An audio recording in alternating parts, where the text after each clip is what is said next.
মালিক ভাইয়ের মা ও কাসেম ভাইয়ের মা, সাব্বির ভাইয়ের মা ও বিলাল ভাইয়ের মা, মাসুম ভাইয়ের মা ও শিপন ভাইয়ের মা, জসিম ভাইয়ের মা মুজাহিদ ভাইয়ের মা। তোমরা বড়ই ভাগ্যবতী, আনলে ধারাই দিনের জ্যোতি। সালাম জানাই তোমায় ফেরেশতা,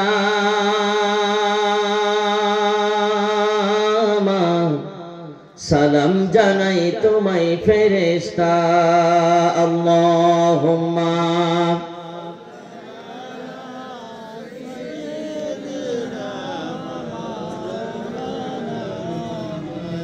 ওয়া আলা আলি সাইয়্যিদিনা।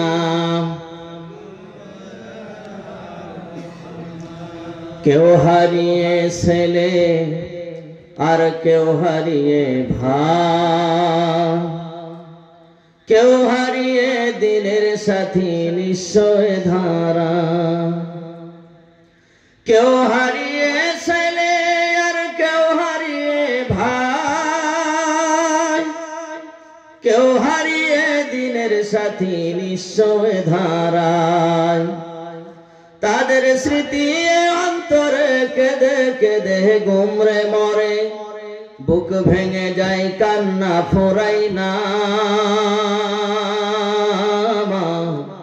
বুক ভেঙে যায় কান্না ফুরাই না। মালিক ভাইয়ের মা ও কাসেম ভাইয়ের মা, সাব্বির ভাইয়ের মা ও বিলাল ভাইয়ের মা, মাসুম ভাইয়ের মা ও শিপন ভাইয়ের মা, জসিম ভাইয়ের মা মুজাহিদ ভাইয়ের মা। তোমরা বড়ই ভাগ্যবতী, আনলে ধারাই দিনের জ্যোতি। সালাম জানাই তোমায় ফেরেশতা, সালাম জানাই তোমায় ফেরেশতা। আল্লাহুম্মা সাল্লি আলা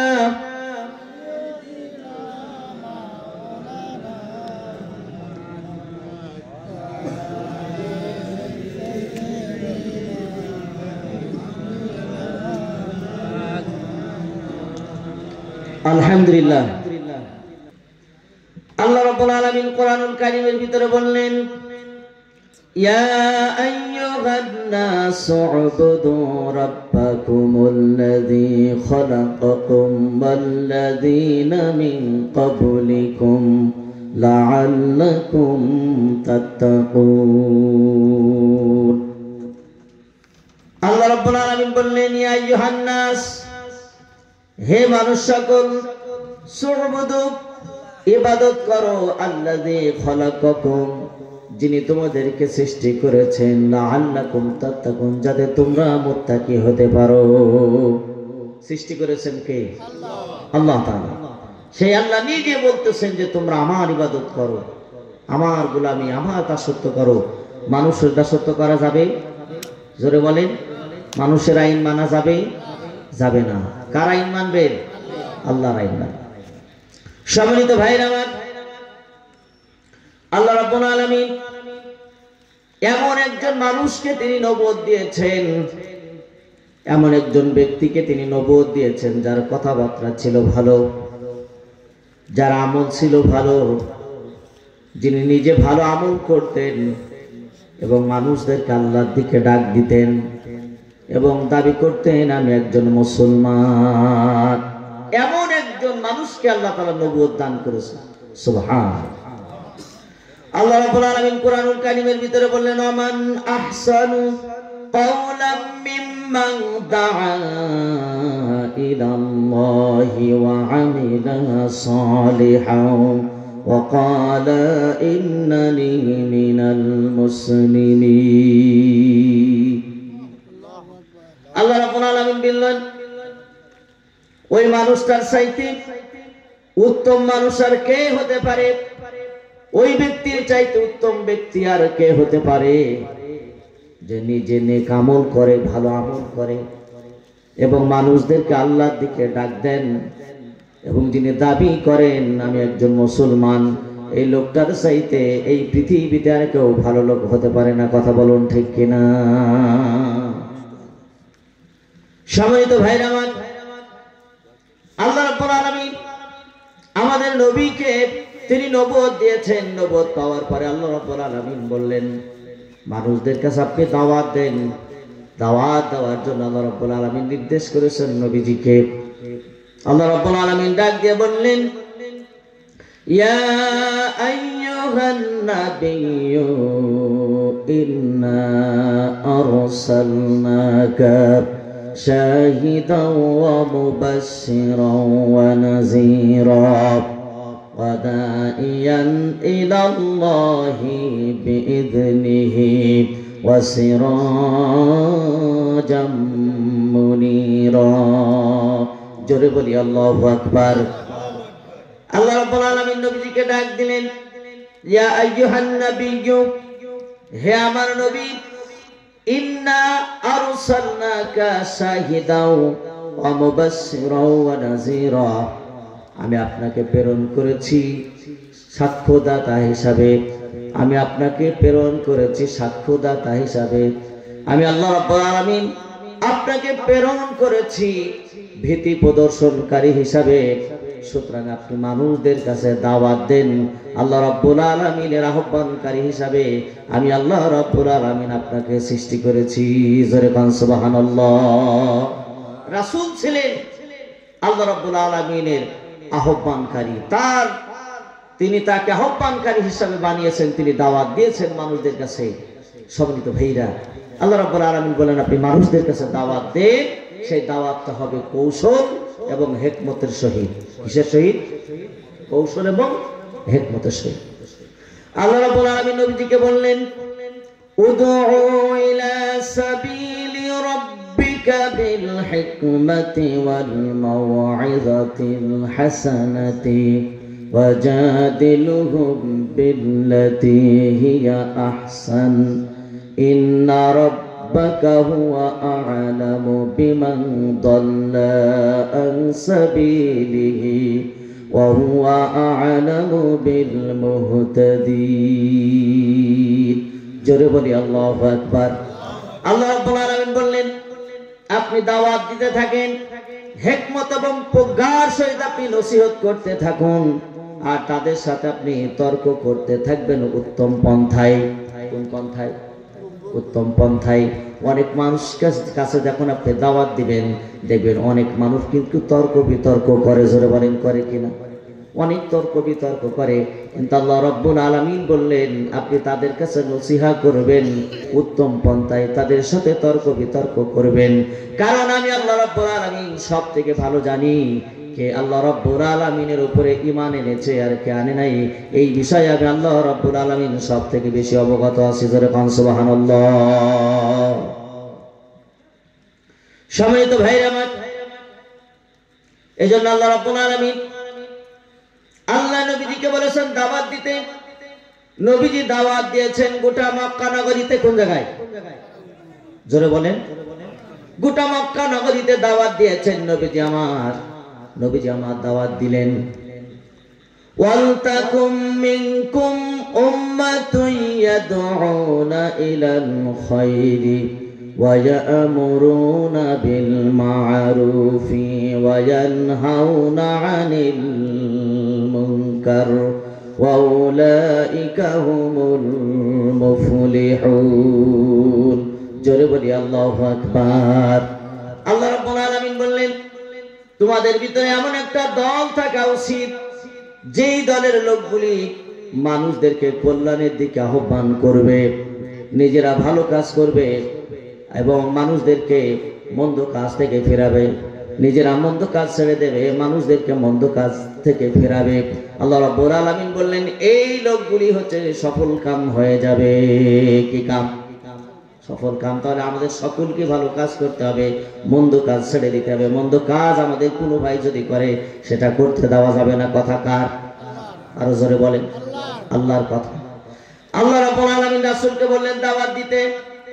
আল্লাহ নবীজি দাওয়াত দিচ্ছেন, কোরআনের দাওয়াত। কিসের দাওয়াত? কোরআনের দাওয়াত দিচ্ছেন। আল্লাহ রাব্বুল আলামিন আরো সুন্দর করে নবীজিকে বললেন, আপনি তাদের কাছে আরো সুন্দর করে বলেন, কুনতুম খায়রা উম্মাতিন উখরিজাত লিন-নাস তা'মুরুনা বিল মা'রুফি ওয়া তানহাউনা 'আনিল মুনকার ওয়া তু'মিনুনা বিল্লাহ। আল্লাহ রাব্বুল আলামিন বললেন, তোমাদেরকে শ্রেষ্ঠ জাতি হিসাবে সৃষ্টি করা হয়েছে, তখনই তো শ্রেষ্ঠ হতে পারবেন যখন নিজেরা কল্যাণকর কাজ করবেন এবং মানুষদেরকে কল্যাণের দিকে ডাক দিবেন। নিজেরা ভালো কাজ করতে হবে এবং আমাদের ভাই যারা আছে তাদেরকে ভালো কাজের দিকে ডাক দিতে হবে, তাদেরকে মন্দ কাজ থেকে ফেরাতে হবে। আর বলতে আমরা ঈমান আনবো আল্লাহর উপরে। কার উপরে? বলতে হবে আমরা ঈমান এনেছি আল্লাহর উপরে। আল্লাহ তাআলা বলতেছেন, তখন তোমাদেরকে শ্রেষ্ঠ জাতি হিসাবে আমি আল্লাহ রাব্বুল আলামিন পরিগণিত করে দিব। জোরে কোন সুবহানাল্লাহ। সম্মানিত ভাইরা আমার, এই পৃথিবীর ভিতরে সর্বশ্রেষ্ঠ দ্বীন হচ্ছে ইসলাম, সর্বশ্রেষ্ঠ ধর্ম হচ্ছে ইসলাম। আর এই ইসলাম ধর্ম ছাড়া অন্য কোন ধর্ম, অন্য কোন পথ, অন্য কোন মত, অন্য কোন মতাদর্শ যদি কোনো ব্যক্তি মেনে নেয়, আখিরাতের ময়দানে ওই ব্যক্তি ক্ষতিগ্রস্তদের অন্তর্ভুক্ত হয়ে যাবে। কথা কার? জোরে বলে আল্লাহ। আল্লাহ রাব্বুল আলামিন বললেন, ওয়া ইয়াবতাগি গায়রাল ইসলামি দীনান ফালাই ইকবালা মিনহু ওয়া হুয়া ফিল আখিরাতি মিনাল খাসিরিন। আল্লাহ রাব্বুল আলামিন বললেন, ইসলাম ছাড়া অন্য কোন ধর্ম, অন্য কোন পথ, অন্য কোন মত তোমাদের কোন ভাই বা তোমাদের ভিতরে কোন ব্যক্তি যদি গ্রহণ করে, তাহলে কিয়ামতের দিন আখিরাতের ময়দানে সে ব্যক্তি ক্ষতিগ্রস্তদের অন্তর্ভুক্ত হয়ে যাবে। আমরা তো চাই না আমাদের কোন মুসলমান ভাই সে ক্ষতিগ্রস্ত হয়ে যাক। কথা বলুন ঠিক কিনা? চাই কি আমরা? কখনো চাই না। আমরা চাই আমরা সকলে মিলে একসাথে আল্লাহর জান্নাতে প্রবেশ করব। কথা বলুন ঠিক কিনা? এই জন্য আল্লাহ রাব্বুল আলামিন কোন দিনটা সঠিক, কোন ধর্ম সঠিক আল্লাহ নিজে নির্ধারিত করে দিয়েছেন। আল্লাহ কোরআনুল কারীমের ভিতরে বর্ণনা করে দিয়েছেন, ইন্নাদ-দীনা ইনদাল্লাহিল ইসলাম, নিশ্চয় আমার মনোনীত, আমার পছন্দনীয় ধর্ম, তার নাম ইসলাম। তার নাম কি? ইসলাম। ইসলামের দাওয়াত, এই দ্বীনের দাওয়াত দিয়েছেন আমাদের নবী, আখিরি জামানার পয়গম্বর বিশ্ব নবী জনাবে মুহাম্মদ রাসূলুল্লাহ। সকলেই করছে সাল্লাল্লাহু। তিনি দাওয়াত দেননি? তিনি দাওয়াত দিয়েছেন। আর এই দাওয়াত দিতে গিয়ে মুহাম্মদ সাল্লাল্লাহু আলাইহি ওয়াসাল্লাম অনেক কষ্ট পেয়েছেন, নির্যাতিত হয়েছেন, জুলুম হয়েছে, অত্যাচার হয়েছে, নিজের মাতৃভূমি জন্মভূমি তাকে ছেড়ে দিতে হয়েছে। কথা বলুন ঠিক কিনা? হয়েছে না? এগুলি সব হয়েছে। সম্মানিত ভাইরা আমার, আমি আপনাদের কাছে কোরআনুল কারীম সূরা আল ইমরান, এই সূরা আল ইমরানের 195 নম্বর আয়াত, মাত্র একটা আয়াতে কারিমা তেলাওয়াত করেছি। আমি আমার মূল আলোচনায় যাওয়ার জন্য আপনাদের কাছে ঢুকে পড়তেছি। ভাইরা আমার, আল্লাহ রাব্বুল আলামিন এই সূরা আল ইমরানের ভিতরে 195 নম্বর আয়াত, আল্লাহ রাব্বুল আলামিন বলেন, ফাস্তাজাবা লাহুম রাব্বুহুম আন্নী লা উদিউ আমালা আমিলিন মিনকুম মিন যাকারিন আও উনসা। আল্লাহ রাব্বুল আলামিন বললেন, অতএব তোমাদের রব তোমাদের ডাকে সাড়া দিয়েছেন, তোমাদের ডাকে সাড়া দিয়ে বললেন, তোমাদের মধ্যে নারী হোক আর পুরুষ হোক, আমি আল্লাহ রাব্বুল আলামিন তোমাদের ডাকে সাড়া দিয়ে থাকি। আর তোমাদের যে কর্মফল, এই কর্মফল আমি আল্লাহ রাব্বুল আলামিন বিনষ্ট করি না। সুবহানাল্লাহ বলেন। সেটা নারী হোক আর পুরুষ হোক, আমরা ভালো কাজ করলেও আল্লাহ আমাদের সেই ফল দিবেন, যদি মন্দ কাজ করি সে ফল আল্লাহ। কি কষ্ট হচ্ছে নাকি আপনাদের? সম্মানিত ভাইরা, তাহলে আল্লাহ রাব্বুল আলামিন বলতেছেন, তোমাদের ভিতরে নারী হোক আর পুরুষ হোক, তোমাদের কাউরের কর্মফল আমি নষ্ট করি না। আল্লাহ বললেন, বাদুকুম মিন বাদ, তোমরা একজন আরেকজনের অংশ, তোমরা একজন আরেকজনের অংশ। আল্লাহ রাব্বুল আলামিন বলেন ফাল্লাযীনা হাজারু ওয়া খুরিজু মিন দিয়ারিহিম ওয়া উযু ফি সাবিলি ওয়া কাতালু ওয়া কুতিলু লা উকাফিরান্না আনহুম সাইয়্যাতিহিম। আল্লাহ রাব্বুল আলামিন বললেন ফাল্লাযীনা হাজারু, যারা আল্লাহর দ্বীনের জন্য হিজরত করে। 1 নম্বর পয়েন্ট। 2 নম্বর পয়েন্ট আল্লাহ রাব্বুল আলামিন বলেন ওয়া উখরিজু মিন দিয়ারিহিম, এবং যারা দ্বীনের কারণে, ইসলাম মানার কারণে, আল্লাহর দ্বীন মানার কারণে যাদেরকে তাদের নিজেদের ঘর থেকে বের করে দেওয়া হয়। এরপরে আল্লাহ রাব্বুল আলামিন বলেন ওয়া উযু ফি সাবিলি, এবং আল্লাহর দ্বীন মানার কারণে যাদেরকে নির্যাতিত করা হয়, জুলুম করা হয়, অত্যাচার করা হয়। এটা হচ্ছে 3 নম্বর পয়েন্ট। ওয়া কাতালু, আল্লাহ রাব্বুল আলামিন বললেন এবং যারা যুদ্ধ করে শুধুমাত্র দ্বীনের জন্য। ওয়া কুতিলু, এবং নিহত হয়। লা উকাফিরান্না আনহুম সাইয়্যাতিহিম, আমি আল্লাহ রাব্বুল আলামিন তাদের জীবনের গোটা জীবনের গুনাহগুলিকে আমি আল্লাহ রাব্বুল আলামিন মাফ করে দিব। জোরে কোন সুবহানাল্লাহ। 5 শ্রেণীর জন্য, 5 শ্রেণীর লোক, তাদের জন্য আল্লাহ রাব্বুল আলামিন বলতেছেন আমি তাদের গোটা জীবনের গুনাহ মাফ করে দিব। প্রথম হচ্ছে যারা আল্লাহর দ্বীনের জন্য হিজরত করে। আমাদের নবী, বিশ্ব নবী জনাবে মুহাম্মদ রাসূলুল্লাহ সাল্লাল্লাহু আলাইহি সাল্লাম, তিনি দ্বীনের জন্য হিজরত করেছেন না করে নাই? জোরে বলেন। আমাদের দেশে অনেক মানুষ আছে যারা আল্লাহর দ্বীন মানে বলে, কোরআন মানে বলে, ইসলাম মানতে বলে, ইসলামী আন্দোলন করতে বলে, ভাইরা আমার বাড়িতে থাকতে পারে নাই, তাদেরকে হিজরত করা লেগেছে। নিজের জেলায় থাকতে পারে নাই, অন্য জেলায় বসবাস করতে হয়েছে। হয়েছে না হয় নাই? হয়েছে।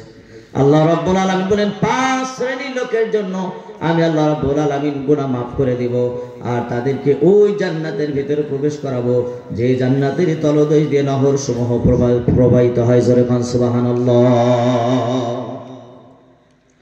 সম্মানিত ভাইরা আমার, তাহলে আল্লাহ রাব্বুল আলামিন হিজরতের কথা বলেছেন, আর এই হিজরত শুরু করে দিয়েছেন আমাদের নবী, বিশ্ব নবী জনাবে মুহাম্মদুর রাসূলুল্লাহ সাল্লাল্লাহু আলাইহি সাল্লাম। তিনি হিজরত করেছেন।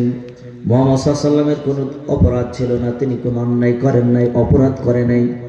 মুহাম্মদ সাল্লাল্লাহু আলাইহি সাল্লাম কাউরে জায়গা জমি দখল করে নাই, কাউরে বাড়ি ঘর লুট করে নাই, কাউরে টাকা পয়সা আত্মসাৎ করে নেন নাই। মুহাম্মদ সাল্লাল্লাহু আলাইহি সাল্লাম শুধু দাওয়াত দিয়েছেন, কোরআনের দাওয়াত, ইসলামের দাওয়াত তিনি দিয়েছেন। এই দাওয়াত দেওয়ার কারণে তৎকালীন সময়ের লোকজন যারা ছিল, নেতা ছিল যারা, আবু জাহেল, উতবা, সাইবা, ওয়ালিদ ইবনে মুগিরা, তারা মুহাম্মদ সাল্লাল্লাহু আলাইহি সাল্লামের বিরুদ্ধে ষড়যন্ত্র করেছে। আর সেই ষড়যন্ত্রই মুহাম্মদ সাল্লাল্লাহু আলাইহি সাল্লামকে তার মাতৃভূমি মক্কা নগরে ছাড়তে হয়েছে। কথা বলুন ঠিক কিনা? সম্মানিত ভাইরা আমার, দারুন দোয়াই আবু জাহেল, উতবা, সাইবা সহ 11 জন লোক তারা বৈঠকে বসে গেল। বৈঠক শুরু করে দিল। সেই বৈঠকে তারা সিদ্ধান্ত গ্রহণ করলো যে আমরা আজকে রাতের বেলায় মুহাম্মদের বাসভবন ঘেরাও করব। এরপরে মুহাম্মদকে আমরা গ্রেফতার করব। মুহাম্মদকে গ্রেফতার করতে পারলে আমরা মুহাম্মদকে হত্যা করে ফেলবো। এই সিদ্ধান্ত নিয়ে তারা ভাইরা আমার বাড়িতে চলে গেল। দুনিয়ার কোন মানুষ কিন্তু জানে না আল্লাহ রাব্বুল আলামিন আখরি জামানার পয়গম্বর বিশ্ব নবীকে জানাইয়ে দিলেন এই কথাটা হযরত জিবরাইল আলাইহিস সালামের মাধ্যম দিয়ে। দিনের বেলায় ঠিক দুপুর বেলা আল্লাহর নবীজির কাছে জিবরাইল আলাইহিস সালাম চলে আসলেন। প্রখর রোদ, চৈত বৈশাখ মাসে যেমন প্রখর রোদ হয়, এই প্রখর রোদের ভিতর দিয়ে আল্লাহর নবীজি সাল্লাল্লাহু আলাইহি সাল্লামের কাছে জিবরাইল আলাইহিস সালাম চলে আসলেন। ভাইরা, জিবরাইল এসে বললেন, ইয়া রাসূলুল্লাহ, ইয়া হাবিবাল্লাহ, আল্লাহ রাব্বুল আলামিন আপনাকে আজকে রাতের বেলায় আপনার বাসভবনে ঘুমাতে নিষেধ করে দিয়েছেন। আপনি আপনার বাসভবনে ঘুমাবেন না, থাকবেন না। আল্লাহ রাব্বুল আলামিন আপনাকে মক্কা থেকে মদিনায় হিজরত করার পারমিশন দিয়ে দিয়েছেন। জোরে কোন সুবহানাল্লাহ।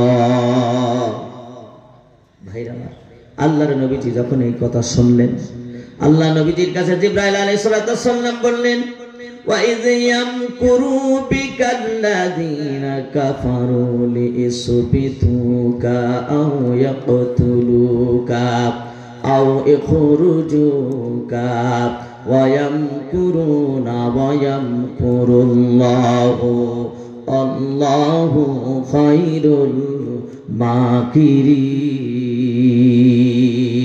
জোরে বলি আল্লাহু আকবার। আল্লাহ রাব্বুল আলামিন আল্লাহ নবীজির কাছে বললেন, স্মরণ করো সেই সময়ের কথা যখন কাফেরেরা তোমার বাসভবন ঘেরাও করতে চেয়েছিল, আর তারা সিদ্ধান্ত নিল মুহাম্মদের বাসভবন ঘেরাও করব। বাসভবন ঘেরাও করার পরে মুহাম্মদকে আমরা গ্রেফতার করব। গ্রেফতার করতে পারলেই আমরা মুহাম্মদকে হত্যা করে ফেলব। আল্লাহ রাব্বুল আলামিন বলল, কাফেরেরা বিরাট বড় ষড়যন্ত্র করেছিল, আমি আল্লাহ রাব্বুল আলামিন কৌশল অবলম্বন করলাম। জিবরাইল আলাইহিস সালাম আল্লাহর নবীজির কাছে চলে আসলেন। ভাইরা আমার, আল্লাহ নবীজির কাছে যখন বললেন, আল্লাহর নবীজি ঠিক দুপুরবেলা হযরত আবু বকরের বাড়ির দিকে রওনা দিলেন। জোরে কোন সুবহানাল্লাহ। কার বাড়ির দিকে? আবু বকরের বাড়ির দিকে। কি ভাই, আপনাদের কষ্ট হচ্ছে নাকি? তা আবু বকরের বাড়ির দিকে আল্লাহ রাসূল রওনা দিলেন। এরপরে আল্লাহ রাসূল সাল্লাল্লাহু আলাইহি ওয়াসাল্লাম হাঁটতে হাঁটতে আবু বকরের বাড়িতে পৌঁছালেন। ঠিক দুপুরের সময় যখন গোটা পরিবারের লোকগুলি সঙ্গে নিয়ে আবু বকর খাবার খাচ্ছেন, ঠিক এই মুহূর্তে গিয়ে দরজায় করাঘাত। আবু বকর দরজা খুলে দিলেন। খুলে দিয়েই দেখলেন আল্লাহ নবী, প্রিয় নবী জনাবে মুহাম্মদ রাসূলুল্লাহ সাল্লাল্লাহু আলাইহি ওয়াসাল্লাম তাকে বলেন আসুন। ঘরের ভিতরে প্রবেশ করাই নিলেন। ভাইরা আমার, আল্লাহ নবীজি ঘরের ভিতরে ঢুকলেন। এরপরে বললেন দরজাটা বন্ধ করে দাও। আবু বকর দরজাটা বন্ধ করে দিলেন। আল্লাহ নবীজিকে আবু বকর বললেন, ওগো আল্লাহর নবী, আমার জীবনে কোনোদিন এরকম প্রখর রোদের ভিতরে ঠিক দুপুর বেলা আপনাকে কোনোদিন কখনো বের হতে দেখি নাই। হুজুর, আপনি কি জন্য আজকে এই সময় আমার বাড়িতে আসলেন তা তো বুঝলাম না। আল্লাহ নবীজি বললেন, আবু বকর, এই মাত্র জিবরাইল আমাকে জানিয়ে গেল আমি যেন আজকে রাতের বেলায় আমার বাসভবনে না ঘুমাই, আমি যেন মক্কা থেকে মদিনায় হিজরত করি। এই জন্য আমি তোমার বাড়িতে আসলাম, যাতে করে আমরা মক্কা থেকে মদিনায় যেতে পারি, একটা রোড ম্যাপ তৈরি করতে পারি। এই রোড ম্যাপ তৈরি করার জন্য আমি তোমার বাড়িতে এসেছি। জোরে কোন সুবহানাল্লাহ। নবী তিনি কোনো অপরাধ করেন নাই, কোনো অন্যায় করেন নাই। ভাইরা মা, তারপরেও তার জন্মভূমি মাতৃভূমি সেখানে তাকে থাকতে দেওয়া হলো না। কথা বলুন ঠিক কি? সম্মানিত ভাইরা আমার, আমাদের বাংলাদেশে প্রভাবশালী একজন ব্যক্তি, গোটা বাংলাদেশের মানুষের আমি মনে করি কলিজা। ভাইরা আমার, যেই মানুষটা গোটা পৃথিবীর 55টি দেশে কোরআনের তাফসীর করেছেন, যার কথা শুনলে মানুষের কলিজা ঠান্ডা হয়ে যাইত, যেই ব্যক্তিটি হাজার হাজার মানুষ কলেমা পড়ে মুসলমান বানিয়েছেন, শহীদ আল্লামা দেলোয়ার হোসেন সাইদি সাহেব, তিনি অন্য কোনো অপরাধ করেন নাই, তার কোনো অপরাধ ছিল না, তার অন্য কোনো দোষ ছিল না। তাকে যে বলা হয়েছে, তাকে লুণ্ঠনকারী বানানো হয়েছে, রাজাকার বলা হয়েছে, ধর্ষণকারী বলা হয়েছে, ভাইরা আমার তাকে চোর বলা হয়েছে, ডাকাত বলা হয়েছে। মূলত একটাও তার অপরাধ নয়, তার অপরাধ হচ্ছে কোরআনের দাওয়াত দেওয়া। কথা বলুন ঠিক কিনা? আল্লাহ নবী, বিশ্ব নবী জনাবে মুহাম্মদ রাসূলুল্লাহ সাল্লাল্লাহু আলাইহি ওয়াসাল্লামের যেমন অপরাধ ছিল না, তাকে কিন্তু তার মাতৃভূমি ছেড়ে দিতে হয়েছে শুধুমাত্র কোরআনের দাওয়াত দেওয়ার কারণে। সাইদি সাহেবের কোনো অপরাধ ছিল না, অপরাধ তার একটা, এই সাইদি সাহেব যখন মাহফিলে যায় লক্ষ লক্ষ মানুষ হয়, এটাই হচ্ছে তাদের সব থেকে বড় মাথা ব্যথা। কথা বলুন ঠিক কিনা? সম্মানিত ভাইরা আমার, আমি আপনাদের কাছে বলতে চাই, আল্লাহ নবী যখন নাকি আবু বকরের বাড়িতে এই কথা বললেন, আবু বকর, তাহলে আপনি আমি দুজনে একটা রোড ম্যাপ তৈরি করতে চাই, যে রোড ম্যাপটা দিয়ে আমরা মক্কা থেকে মদিনায় পৌঁছাতে পারবো, এমন একটা রোড ম্যাপ। কারণ আপনি বয়স্ক মানুষ, আপনার বয়স হয়ে গেছে, মক্কা থেকে মদিনায় যাওয়ার জন্য কোন রাস্তা সব থেকে উপযোগী সেটা আপনি ভালো জানেন। কোন সমুদ্র সৈকতের কিনারা দিয়ে আমরা যাব, কোন বাগানের পাশ দিয়ে বা উপর দিয়ে আমরা যাব, সেটা আপনি খুব ভালো জানেন। আবু বকর, আপনি একটা রোড ম্যাপ তৈরি করেন। আল্লাহর নবী এবং আবু বকর দুজনে মিলে একটা রোড ম্যাপ তৈরি করলেন। ভাইরা, রোড ম্যাপ তৈরি করা হয়ে গেল। আল্লাহ নবীজি কি করলেন, বাড়িতে ফিরে চলে আসতেছেন, পথিমধ্যেই হযরত আলীর সঙ্গে দেখা করলেন। আলীকে ডাক দিয়ে বললেন, আলী, আজকে রাতের বেলায় তুমি আমার বাসভবনে যাবে, আমার বেডরুমে তুমি ঘুমাবে, সবুজ হাতরামের চাদরটা গায়ে দিয়ে তুমি ঘুমিয়ে পড়বে। আল্লাহর নবীজি বললেন, তোমার কোনো ক্ষতি হবে না। আল্লাহ নবীজি যখন বাড়িতে পৌঁছে গেলেন, আস্তে আস্তে সন্ধ্যা ঘনিয়ে আসলো।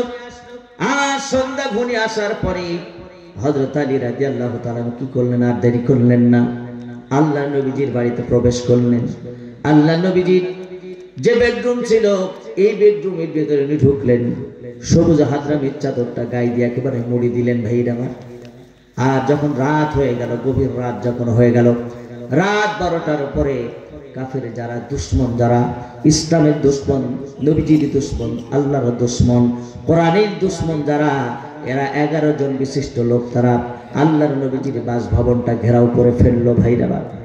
বাসভবন ঘেরাও করার পরে তারা চিন্তা করলো, মোহাম্মদকে আমরা আজকে গ্রেফতার করবে, আটক করে ফেলবো মোহাম্মদকে, মোহাম্মদকে আমরা শেষ করে দিব। ঠিক এই ফাঁকে আল্লাহ নবীজি গভীর রজনীতে সমস্ত কাফেরদের মাথার উপরে বালু নিক্ষেপ করে আল্লাহর নবীজি মক্কা থেকে মদিনার পথের দিকে রওনা দিয়ে দিলেন। জোরে খান সুবহানাল্লাহ। আল্লাহ নবীজি রওনা দিয়ে দিলেন। তাহলে নবীজি কত কষ্ট করেছেন ইসলামের জন্য, দ্বীনের জন্য কত কষ্ট করেছেন তিনি। রাহমাতাল লিল আলামিন, নবী কি রাহমাতাল লিল আলামিন, তাকে কষ্ট দিয়েছেন কাফেরেরা। কারা কষ্ট দিয়েছে? কাফেরেরা কষ্ট। ভাইরা আমার, আল্লাহ নবীজি যখন মদিনায় যাওয়ার জন্য বেরিয়ে পড়লেন, আবু বকরকে ডাক দিলেন। আবু বকরকে বেশি ডাক দেওয়া লাগে নাই, একটা মাত্র ডাক দিয়েছেন। আবু বকর অমনি সাড়া দিয়ে দিয়েছেন, ভাইরা আমার, লাব্বাইক ইয়া রাসূলুল্লাহ, ইয়া হাবিবাল্লাহ, আমি আবু বকর হাজির। আবু বকর ঘুমাই নাই, আল্লাহর নবীজির ডাকের অপেক্ষায় ছিলেন ভাইরা আমার। যখন নাকি আবু বকর চলে আসলেন, আল্লাহর নবীজি এবং আবু বকর দুজনে পথ চলতে শুরু করলেন। আল্লাহ নবীজি আবু বকরকে বললেন, ও আবু বকর, আমরা প্রথমেই দেখি যদি মদিনার দিকে চলে যাই, ঢুকে পড়ি, তাহলে ওরা আমাদেরকে ধরে পড়বে। সুতরাং আমরা একটু ইয়ামেনের দিকে যাই, 5 কিলোমিটার ইয়ামেনের দিকে আল্লাহর নবীজি হাঁটলেন। এরপরে আবার মদিনার দিকে রওনা দিলেন। মদিনার দিকে যখন রওনা দিয়ে দিলেন, আল্লাহ নবীজি কি করলেন, এরপরে মদিনায় যখন পৌঁছালেন, অনেক কষ্ট হলো, হাঁটতে হাঁটতে গিয়েছেন নবীজি এবং আবু বকর দুজন যখন হাঁটতে হাঁটতে গিয়েছেন ভাইরা আমার, অনেক কষ্ট হয়েছে। হাঁটতে হাঁটতে নবীজির পা গুলি ফুলে গেছেন, পায়ের তালু দিয়ে পাতা দিয়ে রক্ত পড়তেছে ভাইরা আমার। আল্লাহর নবীজি কখনো পায়ের গোড়ালি দিয়ে, আবার কখনো বুড়ি আঙ্গুলের উপরে ভর দিয়ে নবীজি আমার পথ চলেছেন ভাইরা মা। এইভাবে করে নবীজি পথ চললেন। এই পথ চলতে চলতে যখন গারে সুরের নিকটে পৌঁছে গেলেন ভাইরা আমার, হযরত আবু বকর কি করলেন, পাহাড়ের উপরে উঠলেন। এরপরে আল্লাহর নবীজিকে কি করলেন, পাহাড়ের উপরে উঠালেন, এরপরে বসাইলেন। আবু বকর বলেন, রাসূলুল্লাহ, ইয়া হাবিবাল্লাহ, এই যে গারে সুর, এই গারে সুরের ভিতরে আমি আবু বকর নামি, এর ভিতরে যত ময়লা আবর্জনা আছে সবগুলি আমি পরিষ্কার করে দিই। হযরত আবু বকর কি করলেন, গারে সুরের ভিতরে নামলেন। গারে সুরের ভিতরে নামার পরে যত ময়লা ছিল, আবর্জনা ছিল, সবগুলি তিনি পরিষ্কার করলেন। অনেকগুলি গর্ত দেখতে পেলেন, গর্তগুলি সব তহবন্দি ছেড়ে ছেড়ে বোঝাইতে শুরু করে দিলেন ভাইরা আমার। সবগুলি বোঝাই ফেললেন, মাত্র 2টি বাকি ছিল, এই 2টি আর তিনি বোঝাতে পারলেন না ভাইরা আমার। হযরত আবু বকর চিন্তা করলেন, এখন কি করা যায়।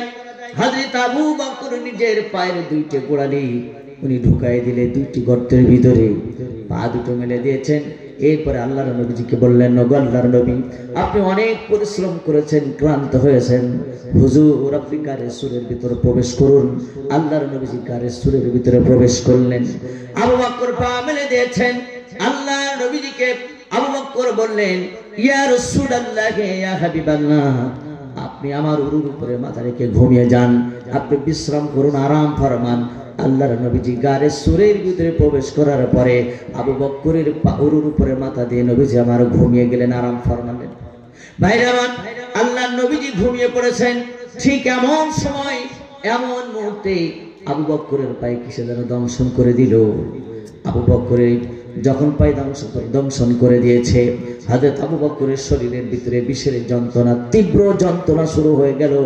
আবু বকর নড়াচড়া করতে পারতেছে না। ভাইরা আমার, আবু বকর চিন্তা করলেন, আমি যদি নড়াচড়া করি আল্লাহর নবীজির ঘুম ভেঙে যাবে। এই জন্য প্রিয় সাহাবী কোন রকম নড়াচড়া করতেছেন না, কিন্তু এদিকে শরীরের ভিতরে বিষের তীব্র জ্বালা যন্ত্রণা শুরু হয়ে গেছে। ভাইরা আমার, সহ্য না করতে পেরে কখন হযরত আবু বকরের অজান্তে কখন যেন আবু বকরের দু চোখের পানি টপ টপ করে আল্লাহর নবীজির চেহারা মোবারকে পড়ে গেল। ভাইরা আমার, আল্লাহর নবীজির ঘুম ভেঙে গেল, কারণ চোখের পানি তো গরম। চোখের পানি কি গরম? আল্লাহর নবীজির ঘুম ভেঙে গেল। ঘুম থেকে জেগে উঠেই দেখলেন, আল্লাহর নবীজি জেগে উঠে দেখলেন আবু বকর কাঁদে। জিজ্ঞাসা করে, আবু বকর কাঁদো কেন? কি হয়েছে তোমার? কি জন্য কাঁদতেছো একটু বলো দেখি। বাড়ির কথা কি মনে পড়েছে নাকি? স্ত্রী পুত্রের কথা মনে পড়েছে নাকি? জায়গা জমি ঘর বাড়ির কথা মনে পড়েছে নাকি? আবু বকর উট বকরি ভেড়া দুম্বা যা আছে তাদের কথা মনে পড়েছে নাকি? আবু বকর বললেন, ইয়া রাসূলুল্লাহ, ইয়া হাবিবাল্লাহ, আল্লাহর কসম করে বলতেছি, যেদিন থেকে আমি আল্লাহর উপরে ঈমান এনেছি, আপনার উপরে ঈমান এনেছি, সেই দিন থেকে দুনিয়ার কোন জিনিসকে আমি আপনার চাইতে বেশি ভালোবাসি নাই।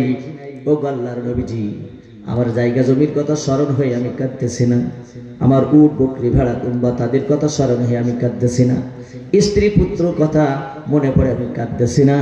ও আল্লাহর নবীজি, আমার পায়ে কিসে জনদংশন করে দিয়েছে, তীব্র বিষের জ্বালা যন্ত্রণায় আমার চোখ দিয়ে পানি পড়ে।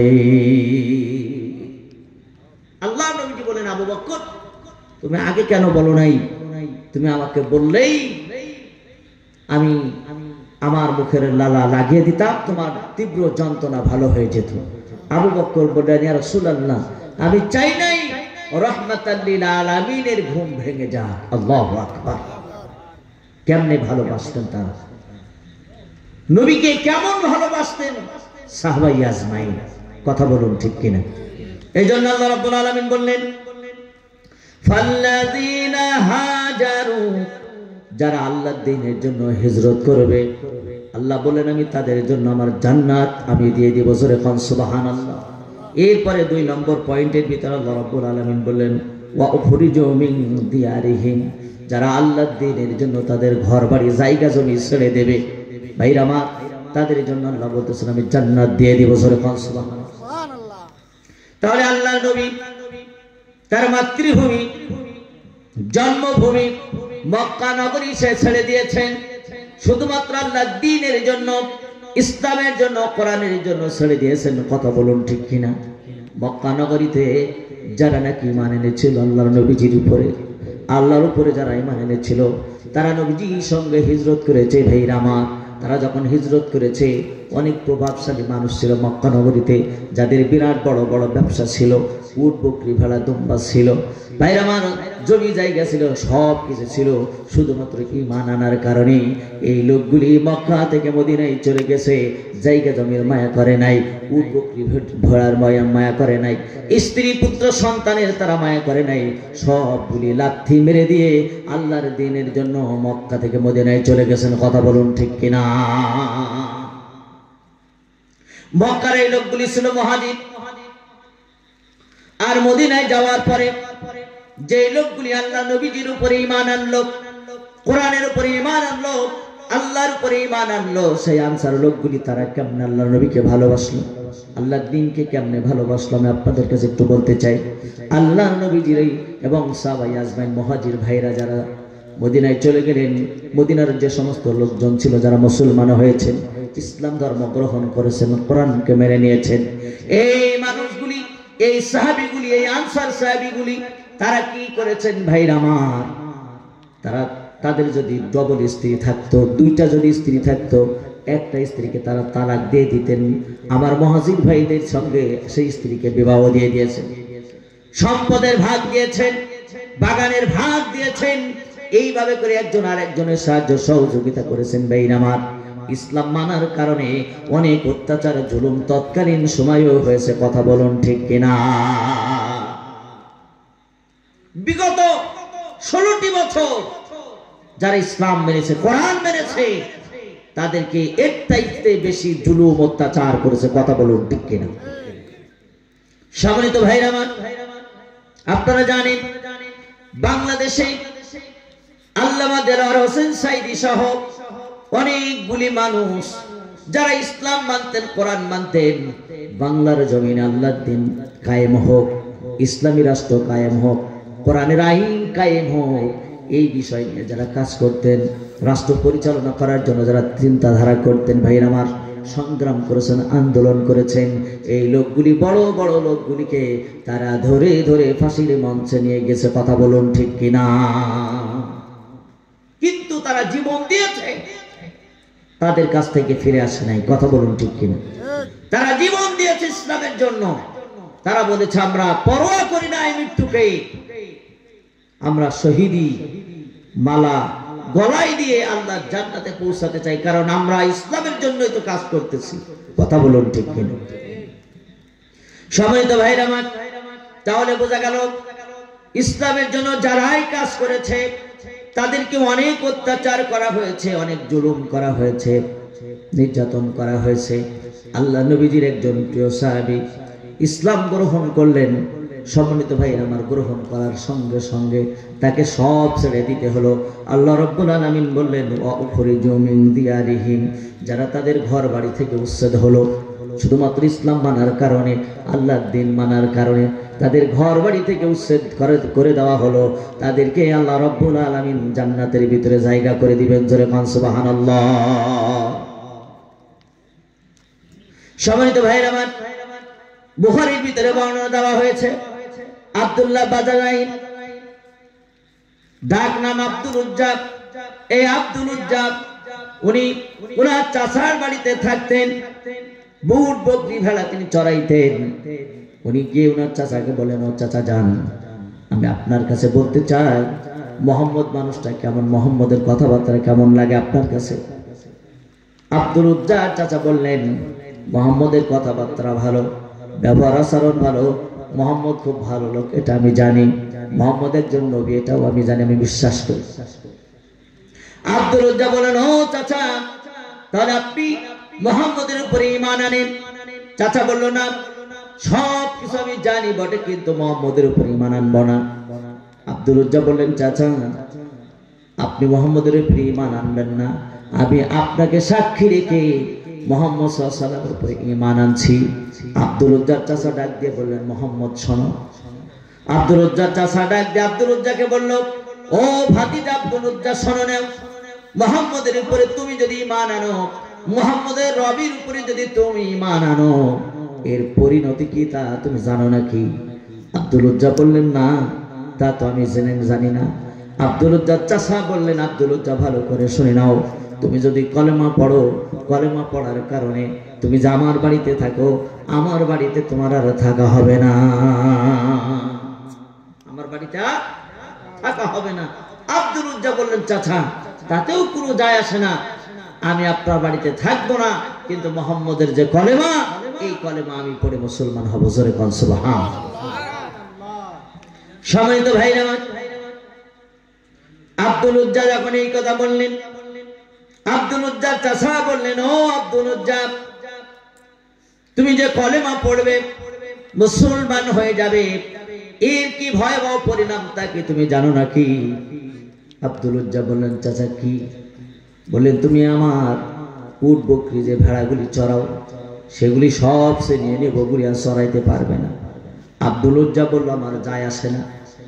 এরপরে চাচা বললেন, আব্দুল উজ্জাব ভালো করে শুনে নাও, আমি যে জায়গা জমি ঘর বাড়ি দিয়েছি, এগুলিও আমি সব নিয়ে নিচ্ছি না, এ নিব, তোমাকে দিব না। আব্দুল উজ্জাব বললেন, চাচা যায় আসে না।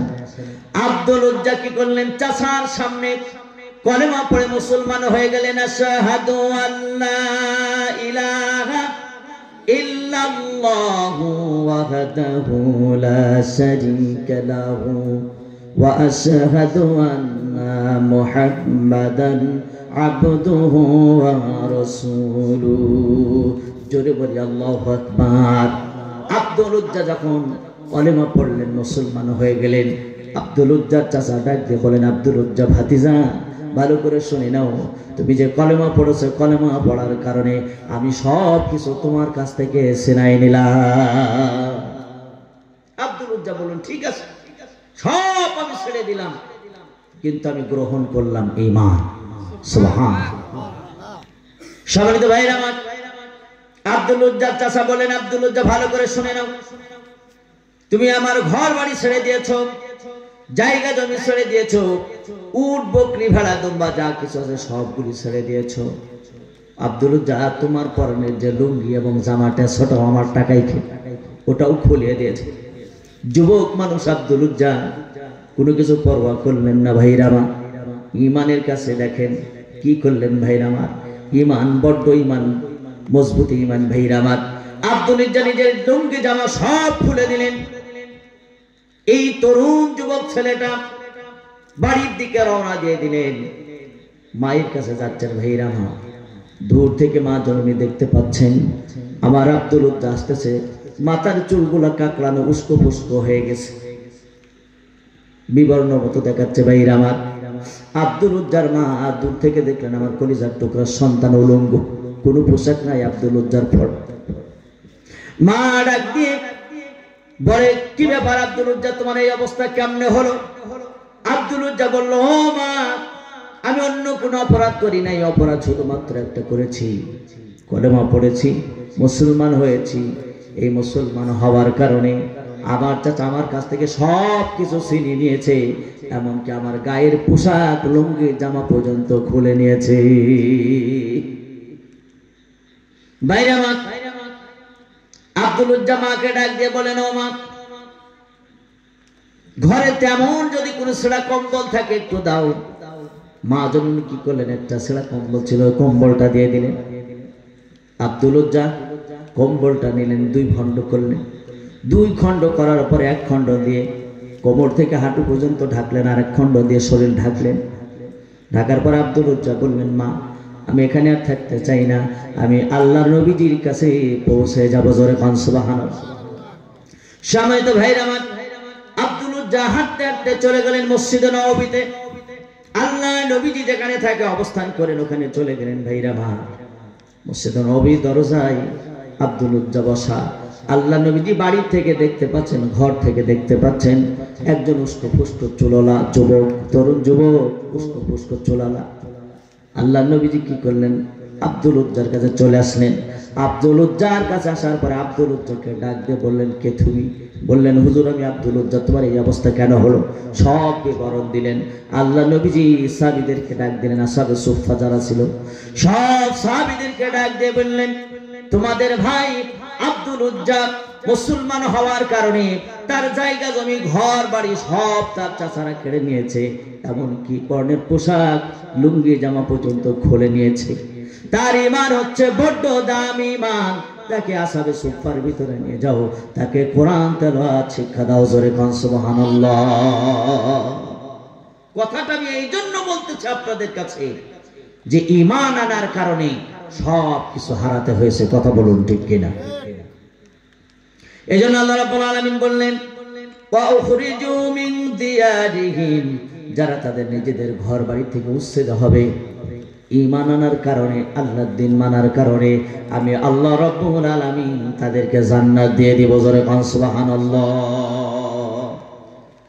এরপর আল্লাহ রাব্বুল আলামিন বললেন, ওয়া উযু ফি সাবিলি, আল্লাহ রাব্বুল আলামিন বললেন, ঈমান আনার কারণে, দ্বীন মানার কারণে, ইসলাম মানার কারণে যারা নির্যাতিত হয়, জুলুম হয়, অত্যাচারিত হয়, আমি আল্লাহ রাব্বুল আলামিন তাদেরকে আল্লাহর জান্নাতের ভিতরে দিয়ে দেব। জোরে কান সুবহানাল্লাহ। শুধুমাত্র ঈমান, এই ঈমান আনার কারণে কত কষ্ট করতে হয়েছে ভাইরা আমার। সম্মানিত ভাইরা আমার, প্রিয় নবী সাল্লাল্লাহু আলাইহি সাল্লাম কেমন ছিলেন আমি আপনাদের কাছে বলি, তার চরিত্র কত ভালো ছিল। আল্লাহ নিজে বলেছেন মুহাম্মদ সাল্লাল্লাহু আলাইহি সাল্লামের চরিত্র অত্যন্ত ভালো চরিত্র।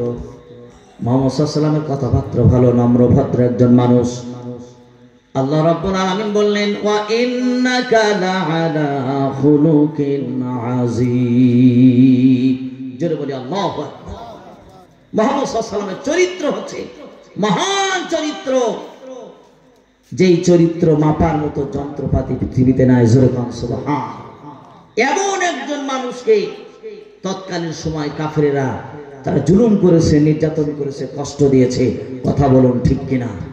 বর্তমান সময়ে জনপ্রিয় একজন ব্যক্তি, ইসলামী স্কলার, সম্মানিত ভাইরা, আল্লামা দেলোয়ার হোসেন সাঈদী, তাকে গত 16 বছরের জাহেল জুলুমবাজ অত্যাচারী সরকার সে তাকে তিলে তিলে 13টি বছর কারাগারে রেখে শেষের দিকে সে তাকে ভাইরামার ষড়যন্ত্র করে দুনিয়ায় থেকে বিদায় করে দিল, শুধুমাত্র ভারতের প্রেসক্রিপশনে। কথা বলুন ঠিক কিনা?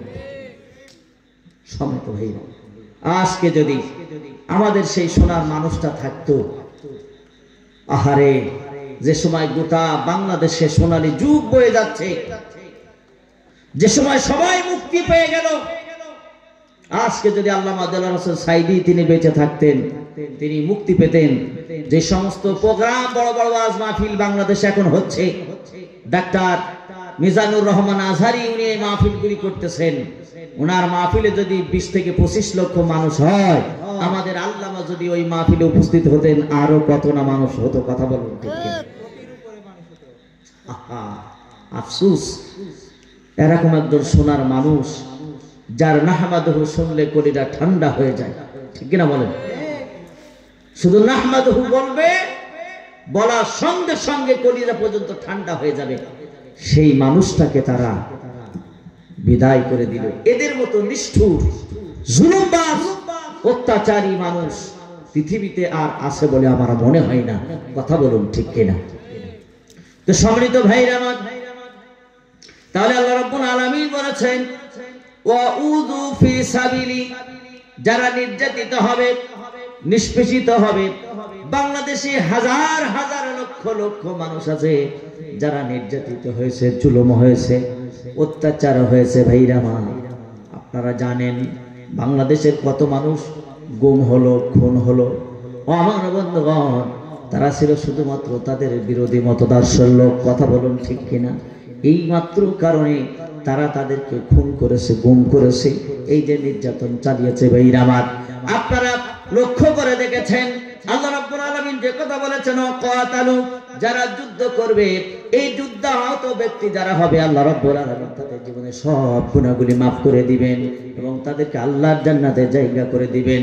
আপনাদের কাছে আমি বলতে চাই, এই যে জুলাই এবং আগস্টে যে ঘটনাগুলি বাংলার জমিনে ঘটে গেল, তরুণ ছাত্র সমাজ, এই ছাত্র সমাজের আমাদের ছোট্ট ছোট্ট তরুণ যুবক ছেলে মেয়েদের উপরে কিভাবে রিস্ট্রিক্ট চালানো হলো, রক্তর পর রক্ত আপনারা দেখেছেন। ভাইরা আমার, এদেরকে গুলি করা হয়েছে, মারা হয়েছে, এরপরে ভ্যান গাড়িতে উঠানো হয়েছে, লাশের স্তূপ করা হয়েছে, এরপরে লাশের গায়ে আগুন ধরিয়ে দেওয়া হয়েছে। কথা বলুন ঠিক কিনা? দুনিয়ায় এদের মতো নিকৃষ্ট লোক পৃথিবীর ইতিহাসে আছে বলে আমার জানা নেই। মৃত্যু মানুষের গায়ে, মুসলমান তারা, তাদের গায়ে লাশের উপরে তারা আপনার আগুন ধরিয়ে দিয়েছে। আর এরও আগে আপনারা জানেন 2006 সালে বাইতুল মুকাররমের উত্তর গেটে, সম্মানিত ভাইরা, 28শে অক্টোবরে সেদিন ইসলামী আন্দোলনের নেতা কর্মীদের উপরে তারা লগি বৈঠা চালিয়েছে এবং এই মৃত্যু মানুষগুলোর উপরে তারা ড্যান্স দিয়েছে, যেভাবে হিন্দা ড্যান্স দিয়েছে। কথা বলুন ঠিক কিনা? সম্মানিত ভাইরা, তাহলে কত জুলুম, কত অত্যাচার করেছে। সম্মানিত ভাইরা আমার, আপনারা জানেন আবু সাঈদ মুগ্ধর মতো 2000-এর উপরে তরুণ ছাত্র সমাজ যারা আন্দোলন করতেছিল, তারা জীবন দিয়েছে। তাদের রক্তের বিনিময়ে আজকে আমরা সোনালী যুগ পেয়েছি। কথা বলুন ঠিক কিনা? তাদের রক্তের বিনিময়ে আমরা সোনালী যুগ পেয়েছি। ভাইরা আমার, এই জন্য আমি আপনাদের কাছে বলতে চাই, আল্লাহ বললেন, ওয়াকাতালু ওয়াকুতিলু, যারা যুদ্ধের ময়দানে যাবে এবং যারা নিহত হবে, আমি আল্লাহ রাব্বুল আলামিন তাদের গোটা জীবনের গুনাহগুলি মাফ করে দিব এবং আমি আল্লাহ রাব্বুল আলামিন তাদেরকে জান্নাত দিয়ে দিব। জোরে খান সুবহানাল্লাহ। হযরত আমির হামজা যুদ্ধের ময়দানে গেছেন, যুদ্ধ করেছেন, সিংহ শাবকের মতো লড়াকু সৈনিক তিনি যুদ্ধ করেছেন, শাহাদত বরণ করেছেন। আহা, আল্লাহর নবীজির কাছে খবর গিয়েছেন আমির হামজা শাহাদত বরণ করেছে। আল্লাহর নবীজি অনেক কষ্ট পেয়েছেন। সম্মানিত ভাইরা, সেই আমির হামজা যখন নিহত হয়েছিল আল্লাহর নবীজি অনেক কষ্ট পেয়েছিলেন। বন্ধুগণ আমার, এই জন্য আমি আপনাদের কাছে বলতে চাই, আমির হামজার মতো একজন সিংহ পুরুষ, তিনি ইসলামের জন্য, আল্লাহর দ্বীনের জন্য নিজের জীবনটাকে বিলিয়ে দিতে দ্বিধাবোধ করে নাই। কথা বলুন ঠিক কিনা? এই জন্য আমাদের প্রত্যেকের এই মন মানসিকতা নিয়ে চলতে হবে। জান্নাত দিন কিভাবে বিজয় হবে, বিজয়ী করার জন্য সর্বোচ্চ ত্যাগ আমাদেরকে স্বীকার করতে হবে। কথা বলুন ঠিক কিনা ভাইরা আমার?